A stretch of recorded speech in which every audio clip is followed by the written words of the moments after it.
Well, hello, everyone. I hope you're having a great day. Thank you for being such wonderful listeners. I say this on every show, but I cannot believe I have been on for 22 years. How is that possible? And Highmark is the sponsor. Thank you so much, Highmark. I wanted to tell you, though, last year, if you haven't heard me talk about it, I had my 1000th episode. And I owe this to you. I owe you to these great listeners wherever you are. I'm not kidding. You mean so much to me. And if you are a listener, please share the show, tell other people about it. You want to be a disability rights advocate? Tell people about the show. And now I have to thank all of my listeners around the world. Wow. Number two, that is after the United States, number two, most listeners in a country is Singapore. So Singapore, I don't know what's going on there, but thank you so much for being such a great listener, following up. So great you are. All of you, from Russia to, Eswani. Thank you. Thank you so much. And hey, Yoshiko Dart, shout out to you, Yoshiko. I hope you have a great holiday, and I love you. Wow, I don't know. Have I been doing this for maybe 7 years? I always will, Yoshiko. Wife of the late, great Justin Dart Jr., a legend. And Yoshiko carries it on. Thank you so much, Yoshiko. Well, I'm very excited. I always love it when we have a Pittsburgher on the show. And today we have Bobbi Watt Geer, the president of the United Way of Southwestern Pennsylvania, and really a very well-known, powerful woman in Western Pennsylvania. And it's just such a pleasure, Bobbi. Welcome. Thank you so much, Joyce. It's great to be here with you today. Well, as I said, you're a powerhouse in Western PA. But as you just heard me say, I have listeners throughout the United States, but also throughout the world. And they want to know about my guest. They always want to know more about my guest. So how about you? Could you just tell us a little bit about your journey, like where you grew up, went on to school, and what happened after that to get you where you are today? Well, I can't really tell a broad story of I have had a lot of travels throughout my life because I've been pretty lucky to be a kid who grew up in southwestern Pennsylvania here in the Pittsburgh region. So I grew up in a little town called Apollo, and it is about 35 miles east of Pittsburgh and a small town. My dad was a truck driver. He drove steel across the country, and my mother was a homemaker. And I was a first generation college student. And it was a big stretch for me to get to college. And I was fortunate enough to attend the University of Pittsburgh at Johnstown. I, at the time, really didn't want to attend a big school. So the Johnstown campus was perfect for me at that stage of my life. And I wasn't really quite sure what I wanted to do after college. And I think the nonprofit sector really picked me. That I finished my undergraduate degree, and it was the late 1980s in Pittsburgh. And for anyone who knows local history, the steel industry was really collapsing at that point, and there was a lot of unemployment. So it was difficult to get a job and stay closer to home. And I ended up getting a job in the nonprofit sector for the American Heart Association. and working in Johnstown. So I finished school in Johnstown. I had my first professional job in Johnstown. And what that job really sparked for me was a love of working with community leaders and working in communities in mission-based organizations. And so, the American Heart Association, of course, is dedicated to reducing and preventing cardiovascular diseases and stroke. And I got to work with community leaders across 4 counties to be able to tackle that mission. And it just really has led to a career that I've built from there of working in a variety of nonprofit organizations in communities to really help people improve their lives. And that has led me, I'm now, my goodness, coming up on 20 years with United Way. Wow. I mean, it seems like you just joined. I would Well, never have guessed it. Oh, you mean 20 years with the organization? right. And so How long? How you've long? known me as the CEO here at United Way of Southwestern Pennsylvania, but I started my career in United Way of Westmoreland County, a little bit east of here.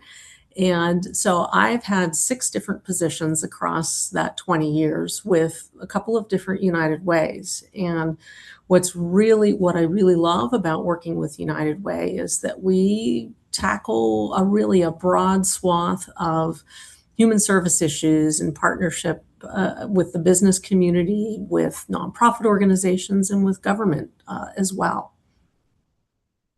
Bobbi, I had the great honor and pleasure of meeting Mrs. Shapiro, not Cindy, David's first wife who passed away. And it was at a United Way event. Mm-hmm. And I must tell you, that was maybe, I don't know, 28 years ago. Do you know, she said something that stuck with me. And if you hear me meet, like somewhere I go where it's all blue, one of the blues, I always say this, and that is, even if I don't know you, I know I like you. And that's really when I started. She said, I thought, wow, is that nice of her? It was about the people supporting the United Way. Um, and that's really how Pittsburgh is. Mm-hmm. This is a city that gives back.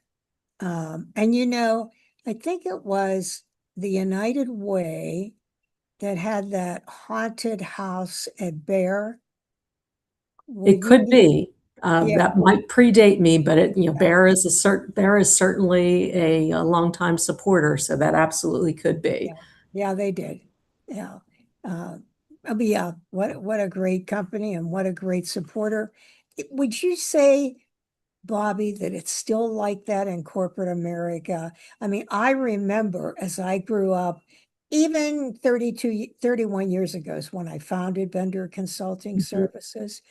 But prior to that, I was in executive search.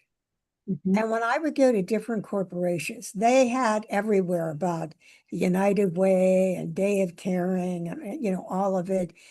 Do they still do that? Do you still see that happen a lot? So I think everyone can kind of trace, especially over the last 5 years, a lot of changes in the way people interact with work and whether or not they actually go to physical offices anymore. There's a lot more hybrid work. And so the nature of the types of support that we receive from our corporate partners has shifted a little bit. The ways that we go about garnering that support has changed over the last number of years. But here's what I will say is that in this region, our corporate partners, our individual donors, and our foundation partners are as strong as ever. That they are really incredibly, and you said this already, we live in a region that cares about its neighbors, right? And we show up. And so while our strategies over the last couple of decades have had to evolve to reflect the way people want to be involved with philanthropy now, that philanthropy in this region is still very, very strong. Yeah, 100%. 100%. And, we've had someone from the United Way speak at our staff meetings for years. And Thank you for that. why we do that is because we also have other companies there, and we want them to know about the United Way. But yeah, it is great. So, we know you're the CEO. But why don't you tell us a little bit about United Way's mission and the type of programs you offer? Sure. So first of all, and I say this for your listeners, locally as well as around the world, that United Way is a global organization. So not only do we have United Ways in the US, we have United Ways around the world. And more or less, most United Ways are really focused on helping to resolve the human services challenges that their communities face. So here in Pittsburgh, we really focus on improving lives by creating more opportunity.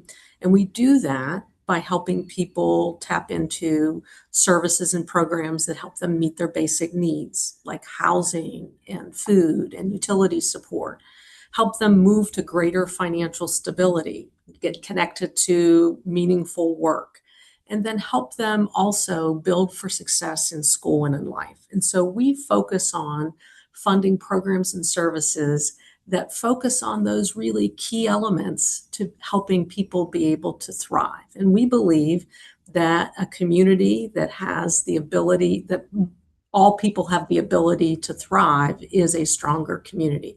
So we fund, right now we're funding hundreds of nonprofit organizations who focus on those three key investment areas here in our region.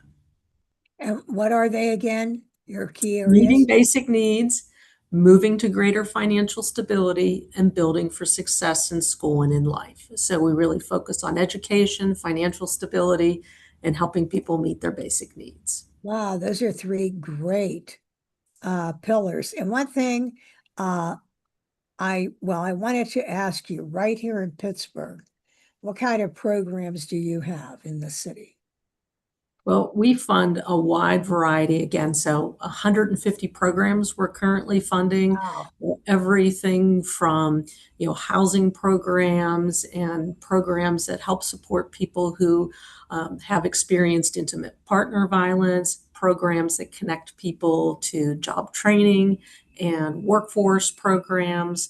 We fund a lot of out of school time programs. We fund programs that support people with disabilities so that they can meaningfully engage in work if they so choose. So just a really wide range from birth all the way through end of life, the types of programs that we support. Well, you're listening to Bobbi Geer, the president of United Way of Southwestern Pennsylvania. And we're going to go to a quick break. We'll be right back with Bobbi. Don't go away.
Welcome back. This is Joyce Bender, Disability Matters, the CEO of Bender Consulting Services, chair of the Bender Leadership Academy, and a woman living with epilepsy. And isn't it all about helping people with disabilities? But I want to get back to our dynamo, Bobbi Watt Geer, who's the president of very impressive United Way of Southwestern Pennsylvania. And Bobbi, if someone is listening and they're saying, wow, this really impacts me, how do they make a donation? Well, there are many ways to make a contribution, but probably the easiest is to visit us at unitedwayswpa.org. And there's a big Donate Now button at the top of that website. And we would be happy to acknowledge your support and direct it where you'd like to see it make the most impact. Mm-hmm. And whether you're celebrating Passover or Easter, uh, it's this time that, we are grateful. And not everyone can be grateful because they're not receiving any help, but they would be grateful for any help. So I don't care if it's $5, I don't care what it is. Make no mistake about it, your donation makes a difference. United Way, is it WPA? United Way, SWPA.org. So Okay, it's United Way Southwestern PA. SWPA.org. Okay, thank Yes. you. Well, I'm all about disabilities. I am a woman living with disabilities, and I so appreciate uh, that you work to help people with disabilities with quality of life, support. Would you mind talking about that a little bit? I'm sure our listeners will be excited to hear this. Sure, happy to. First, for a little context, our United Way raises somewhere between 35 and $40 million a year to support human services in our community. And last year, that support reached 1.48 million people. So it's a significant scale. And what we believe at our United Way is that we really want to make sure that everyone has the opportunity to thrive. And of course, that includes people with disabilities. And we've had a long-standing commitment to serving people with disabilities and supporting programs that serve people with disabilities, advocacy for people with disabilities, our volunteer activities to be inclusive as well. But maybe just a couple of quick examples for you. We, over a number of years, really advocated at the state level for guide policy that essentially helps young people transition from high school into employment opportunities. So that was PA House Bill 400, and it was work experience for high school students with disabilities. And so we spent a lot of time visiting with our legislators and encouraging them to pass that bill, which they did. And a second bill that we were very active in was Act 89, which was signed into law in 2021. And it is medical assistance for workers with disabilities. The shorthand for that one is MAWD, MAWD. And basically, what this legislation does is it lifts the limit that people with disabilities can earn without risking their benefits, their medical benefits that they rely upon to be able to go and live in community and work. And so that was really important, another really important piece of Well, I legislation. mean, where all does that cover? That's for the state of Pennsylvania. So those are both state level pieces of legislation. For the state of Pennsylvania, if you have a disability and you find employment, you are able to make more than a specific amount and still get benefits. Previously, it was capped, and that created issues that people were not able to take promotions or advance in their work because they were worried about losing Medicaid benefits that helped them maintain their health and well-being so that they could participate in the workforce. And so those were two pieces of legislation that I believe we spent probably 3 to 5 years advocating with legislators to get them over the finish line. You know what, Bobby? That is so big and so wonderful. I want you to send me something about that so that I can send that out far and wide and talk about it, because I had an employee with quadriplegia, brilliant engineering degree. I placed him at a corporation in Connecticut. He did so well that they said to him, listen, we're paying you $80,000 a year. I mean, we're paying you $60,000 a year. We want to move it up to 80. And he said, no, I can't accept Take it. that. They Mm-hmm. said, what? He said, I can't accept that. They said, we've never heard of this. That actually says it all right there. And it's a work, it's not an incentive, it's a obstacle. It Exactly. actually it actually causes you to say, I can't work this much. So, I mean, you are a trailblazer. Let me tell you, that is really uh, a big deal. That should be broadcast everywhere. That is tremendous. Thank you so much. Well, Thank absolutely. And I will say that we accomplish things like this because United Way works in partnership with so many in the community. So this is an effort of board members and corporate leaders who advocated with us, nonprofit leaders who advocated with us. So this was not something that just, United Way staff went out to Harrisburg and talked with policymakers about people who were impacted by this limit. We went with them and helped them tell their stories as well.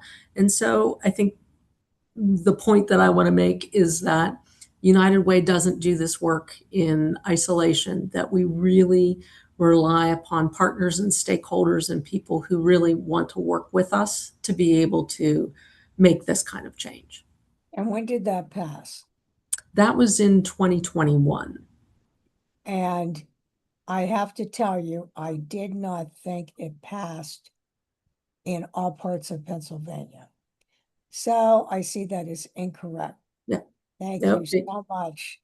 Sometimes the information you get is not right on target, but I'm not surprised that with our governor, so much can happen, so much good. So the other thing that I would say about the work that we do to support people with disabilities, I had previously mentioned that we fund 150 programs in our service region, and a number of those programs specifically serve people with disabilities, whether it's, hearing and deaf services or Achieva or the Peel Center or Life Steps across our footprint. We're funding agencies that help provide programs and services that for people with disabilities to live their best lives. The other thing that I would mention that I was excited about this year, I don't know if you know, we do a free tax preparation program in the region. And last year we did over 9,000 tax returns. We mobilize over 400 volunteers and a number of agencies where people can make appointments to get their taxes done for free. And we wanted our tax sites, our free tax prep sites, to be more accessible for people with disabilities. So we were able to make some grants this year to those tax sites to improve their lighting, to install automatic door openers, to purchase magnifying glasses, to think about what are the things that are obstacles or barriers for people with disabilities to fully participate and come in and get their taxes done for free as well. So we're excited Oh, about that this yeah. year. Thank you so much once again. Thank you very much.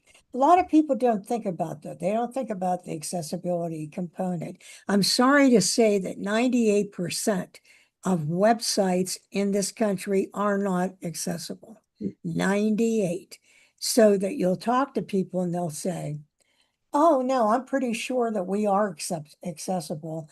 And Jenny Leigh Fleury, the famous chief diversity officer at Microsoft, always said to me, if they tell you they're pretty sure they're accessible, you can be sure they're not accessible. And that is terrible. You know, you're excluding people, 10% of the population, Right. people with disabilities. So if I could So, add one more, could I add one more yeah, example before we move on from this? Is that, volunteering is a big part of what we do at United Way. We engage thousands of volunteers every year to help support the programs, to improve people's lives. And we're also really committed to and cognizant of how our volunteer activities can be accessible. And so for every and all of our planning of volunteer engagement, we have an accessibility checklist that we run through internally to make sure that we're as welcoming and as accessible as we can be in terms of our volunteer activities as well. that is absolutely awesome. I hope you are all listening and know why you should make a donation to the United Way, no matter who you are, but especially, I always say about people with disabilities, we buy from companies that hire us and we contribute to companies that support us. And that one thing, wow. So I'm going to let you again tell us how to donate to the United Way. You could just go to our website at United Way, swpa.org, and hit the Donate Now button, and we'll be happy to acknowledge your contribution. Well, it is time for our news break with Mathis on the mic. Hello, Jennifer Mathis. How are you? Hi, good. Glad to be here. I bet, did you have a hard time thinking of something to talk to us about, Jennifer? These days, it's never hard to find something to talk about. Yeah. It's hard to decide which thing to talk about. Well, what do Uh, you have? What do you have for us today, Jennifer? well, I have two things, and I think I'm just going to preview one, and we can talk about that one next week. So, um, I want to give an update about something we talked about last week, though, which is the ADA Notice and Cure bill that was called the ADA 30 Days to Comply Act. And last week I talked about that because there was a markup in the House Judiciary Committee of this bill, and nobody was expecting that to happen. So it caught us all a little bit by surprise. It was not a bill that seemed like it was going to be moving. It was attracting no support. But for various reasons, the House Judiciary Committee decided to move it.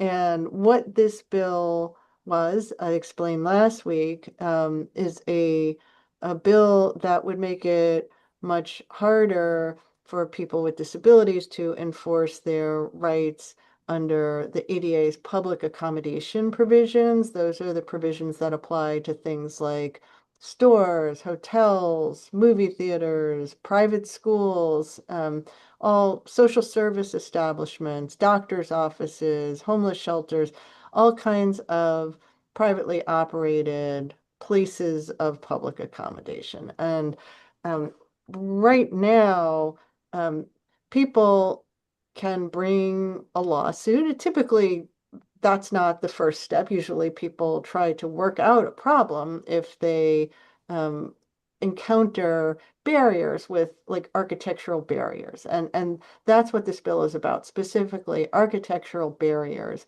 in public accommodations. Some version of this bill has been introduced for a long time in Congress. The disability community has always managed to defeat these bills. That is because these bills really are, I think, far more damaging than people may initially realize.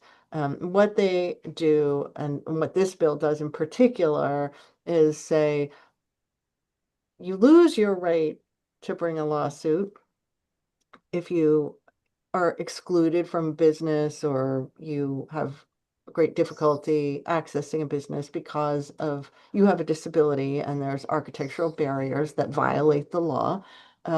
You lose your right to bring a lawsuit unless you first go through this process. You figure out, you person with a disability, who the owner or operator of the business is, which is often quite difficult to do.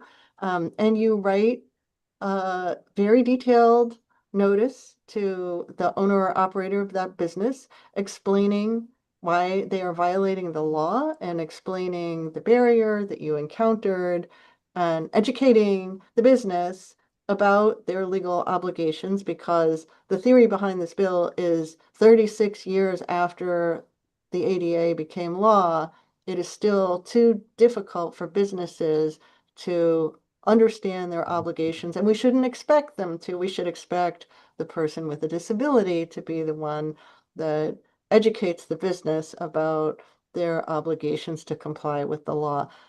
That seems wrong for obvious reasons, and that's why these bills have always been defeated. But uh, this bill said you have to give a notice to the owner or operator and you have to give them 30 days to comply. And if they think that there are factors beyond their control, then they can just say they're making substantial progress if that's the case over those 30 days. And only then can you bring a lawsuit. And I think the biggest problem with these bills that people don't understand, if they're not kind of ADA wonks, if you will, is that that part of the ADA has remedies that are entirely forward-looking. There's no money damages for things that happen in the past. It's only forward-looking. What you can do if you bring a lawsuit is get a court to say, fix the problem. And so what happens with a law like that is if people lose their right to enforce the law unless and until they go through this whole onerous notification process, is that there's no reason anymore for a covered entity, for a business, et cetera, to comply proactively. If they just do nothing, then they're not going to suffer any consequences if suddenly somebody finally figures out how to do the requisite notice and sends a notice to the owner or operator identifying in sufficient detail what the barrier is and notifying the business of their obligations, and then they take 30 days, they can fix the problem then. And it goes away. And so why is anybody going to comply unless and until they get such a notice? Because there's no consequence. Usually, if there's money damages involved, then there's a reason for people to comply proactively. But that is the great difficulty with these laws. And they really, because of that, would make the country much less accessible. And so that is why the disability community has always fought back against these kinds of efforts that would really gut the protections of Title III of the ADA. So I talked about this last week. It passed the committee. It was 16-8. There were no there was one Democrat, because there is a Democrat and a Republican who are co-sponsoring this bill. And that Democrat is on the committee, voted for it. No other Democrat voted for it. The Republicans voted for it. And some Democrats did not vote, or were not there. And that's where we are at this point. And so I wanted to just update people because we talked about it just before the markup happened. And I think it's important for folks to let their members of Congress know on the House side. It's not on the Senate side at this point, but your representative in the House, if you have a problem or concern about this bill, it's important to tell your member of Congress in the House that you oppose this bill. It's called the ADA 30 Days to Comply Act. The number is HR 6453. Congress is out right now, but um, it doesn't matter. You can just register your concern. There will be plenty of time going forward. This thing will potentially move at some point in the future. And so I think it's important for people to start registering their concern. This caught us by surprise. We didn't think it was going to move. It did. We don't want to be caught by surprise again. So now that there is time, I think folks can start educating their member of Congress about why this is important. You can find this a letter from CCD, the Consortium of Constituents with Disabilities. You can find it on the CCD website, the CCD Rights Task Force, or it might be easier to find it on the Bazelon Center's webpage. It's on our homepage, bazelon.org. Jennifer, I'm so glad you went over this because this is so important. This is like me saying to someone, oh, yeah, I'll meet you at my office. First, you have to swim up the Monongahela River. And then after that, you have to run, X amount of miles. In other words, they're not going to do it. Right. People aren't going to be able to go through all that. They're going to be able to find who's the owners, who's this, and when will that be voted on? So we don't know. It just passed out of the committee. So we would like to keep it from going to the floor, but we will see. Should the So, listeners do something now? well, yes, I think it's important to start now and just start registering people's concern with their member of Congress, with the House, and say, I oppose this bill because it would make it much harder for people with disabilities to enforce their rights under the ADA. And people with disabilities shouldn't have to educate the businesses 36 years after the law was passed. It's time that we Well, expect I businesses will to know tell their you, obligations. you listeners have supported the show and Jennifer Malthus by going out, voting, calling in, showing your opinion, and it has made a difference. So Jennifer will be ready next week to see if you've heard anything else. Yes, and just quickly, the thing I was going to preview for next week is the Save America Act, which we have not talked about because there are too many other things going on. It would enact restrictions with respect to voting, with respect to who can register and who can vote. I think it has significant implications similarly for people with disabilities. It is in the Senate. It hasn't passed. We can talk about it next week. The Senate is out, won't be back for a couple of weeks. But again, Jennifer, could you actually send me something about a preview and add so yep, that everyone knows we're going to talk about it? yep. All Will right. do. Hey, Jennifer, you have a wonderful holiday. Thank you. You too. Take Bye-bye. care. Bye. Bye. Well, everyone knows Jennifer Malthus is really known internationally, but is always in the New York Times when they need to interview an expert on any mental health issue. So she's got the cred, she's got the credibility. Bobbi, I want to make sure before the show ends today that we get to talk about the 211 Human Services Contact Center. Would you mind sharing with our listeners about 211?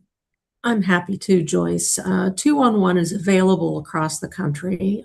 Our 211 here in southwestern Pennsylvania, our contact center actually covers about 70% of the population of the state because we have such a robust contact center. But what 211 is a free, confidential, anonymous service that connects people who have human services needs to help in their local communities. It's available 24/7, 365. And what really distinguishes 211 from, let's say, an online database or a chat GBT or other AI that you might turn to for help is that you get a human being. You can call us, and generally people are calling us when they're having a really difficult time paying their utility bills, seeking out affordable housing, looking for food resources, and they can connect with a compassionate human being on the other end of the phone who will connect them with resources that can potentially help them. Last year, we helped over 600,000 people through 211. Wow.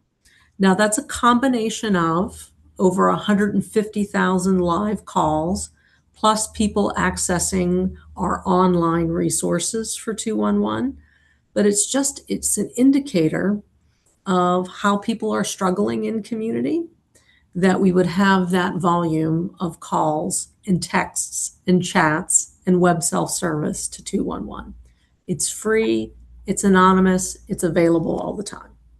Would they be able to find out more about this by going to the website? Absolutely. They can go to the website, learn more about 211, and we encourage anyone who is having a need. Now, of course, if it's an emergency, a medical emergency, you call 911. But if it's a human service issue where you're just not sure where to turn for help, contact 211, and we will do our level best to get you the help you need. Well, that's a wonderful program. Absolutely wonderful. What about the ALICE program? What is that? So ALICE actually is an acronym that stands for Asset Limited, Income Constrained, and Employed. And it's actually the reason why we get so many contacts at 211 is this, that so many hardworking individuals and families are not earning enough to be able to afford daily life. And in southwestern Pennsylvania, that's about 38% of our local population.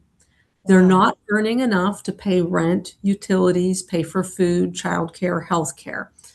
And I will tell you this, that in the state of Pennsylvania, 51% of people with disabilities live at or beneath that ALICE threshold.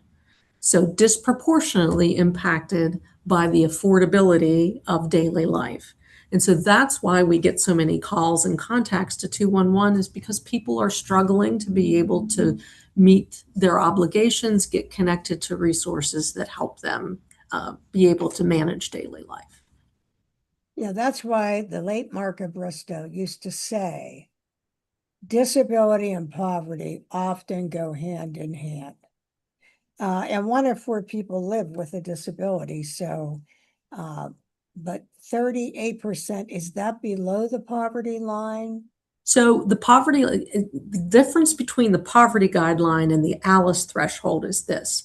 The poverty guideline is really the same across the United States, and it's only based on your ability to purchase food. I The see. ALICE guideline looks at what's the rent in Pittsburgh? What does it cost to buy groceries? What does it cost to provide childcare? And it looks at it based on your family size and your geography. So if you think about it, it's a much more realistic measure to understand how someone is doing. You've got to be able to do more than buy food to be able to thrive in your community. Yes. And that has been hard, thank God for the food bank. I mean, that has been hard for so many people. Even things you wouldn't think of, like diapers. So Well, hard for so well, many people. knowing that, so we've lived through last fall government shutdowns and a state budget impasse here in Pennsylvania. And I think some people didn't realize how many people rely on SNAP benefits to be able to get by. And that the fact is that SNAP benefits only cover food. They don't cover paper products and diapers and soaps and deodorants, all things people need. And so that is another struggle that I think a lot of folks don't understand, that those benefits are important to continue. Yeah, that's why, as you know, what I do for a living at Bender is we're a national company that focuses on the employment of people with disabilities. And our motto is competitive jobs mean freedom, because you are really never free in a country until you have employment that covers everything you just talked about, because it's a terrible swirl that can occur. And that's why, thank God, we have organizations like yours. You know what I love too is what you were talking about before, in that when you're asking someone, when you're putting out a request for a proposal, how you include things about disability and other groups. I think that is really great that you do that. And I know that you have, besides your multi-year grants, you have other funding available to organizations. Could you share that with us? Sure. So I had referenced a couple of times that we fund over 100 nonprofit organizations that focus on meeting basic needs and financial stability and education. And we also fund those organizations for 3 years. And so think about the stability that having 3-year Oh, yeah. funding Yeah. means for nonprofit organizations, especially in today's environment. But we also know that things happen in between 3 years, right? And so emergencies happen, unanticipated needs happen. And so we have a variety of other funding mechanisms that we can fund more emergency needs or more targeted needs as they arise within those 3-year periods. So United Ways used to always be, we fund for 3 years and then, you come back in 3 years and that's the only funding that we had available. But we've been a lot more, I would say, nimble in terms of developing other resources to be able to meet the needs in the moment. Bobbi, is there anything else you would like to share with our listeners? Well, I would just say that thousands of people work with United Ways across the country and around the world every day with really the goal of creating more opportunity. And whether or not that you're local to Southwestern Pennsylvania, we would love to have you connect with us, engage with us, and support us. But if you're listening from somewhere else in the world, look up your United Way, find out what they're doing, and if you're so inclined, volunteer with them, because it is really this collective action that really creates greater opportunity in every community. I do have one last question. Who is your role model? I mean, you're such a nice person, kind and caring. Someone had to impact you. A lot of people have impacted me. The teachers, I told you I was a first generation college student. I had wonderful teachers. I have, fantastic coworkers who, every day put it all out on the field. I get to work with community leaders. So many of them have been role models for me. I will say that my spouse is an incredible role model for me, making sure that I, pay attention to connection. And I see that in my kids too, that they use their gifts for beyond their own needs for the community. So it's hard for me to answer that question with one person, because I see role models everywhere, every day, that I look up to and that help shape my approach to my career and my service. Well, Bobbi, I am sure you are a role model to many, many, many, many people. I want to thank you so much for joining us today. I want to say to everyone listening, although this is live, if you're watching right now, this show is on demand. You can watch it again on YouTube, or you can listen to it on Spotify, Amazon, Apple, benderconsult.com, Voice America. You can find all the old shows, really almost every social media platform. Please share this show with someone. Well, I hope you have a wonderful Passover and or Easter this weekend, you and your family. And I end every show with a quote. So today the quote is, life isn't a matter of milestones. It's a matter of moments, said Rose Kennedy. This is Joyce Bender, America's Voice, where disability matters at voiceamerica.com. And in the words of Mary Brocker, when you get up tomorrow, remember, choose joy. Talk to you all next week. Thanks for listening.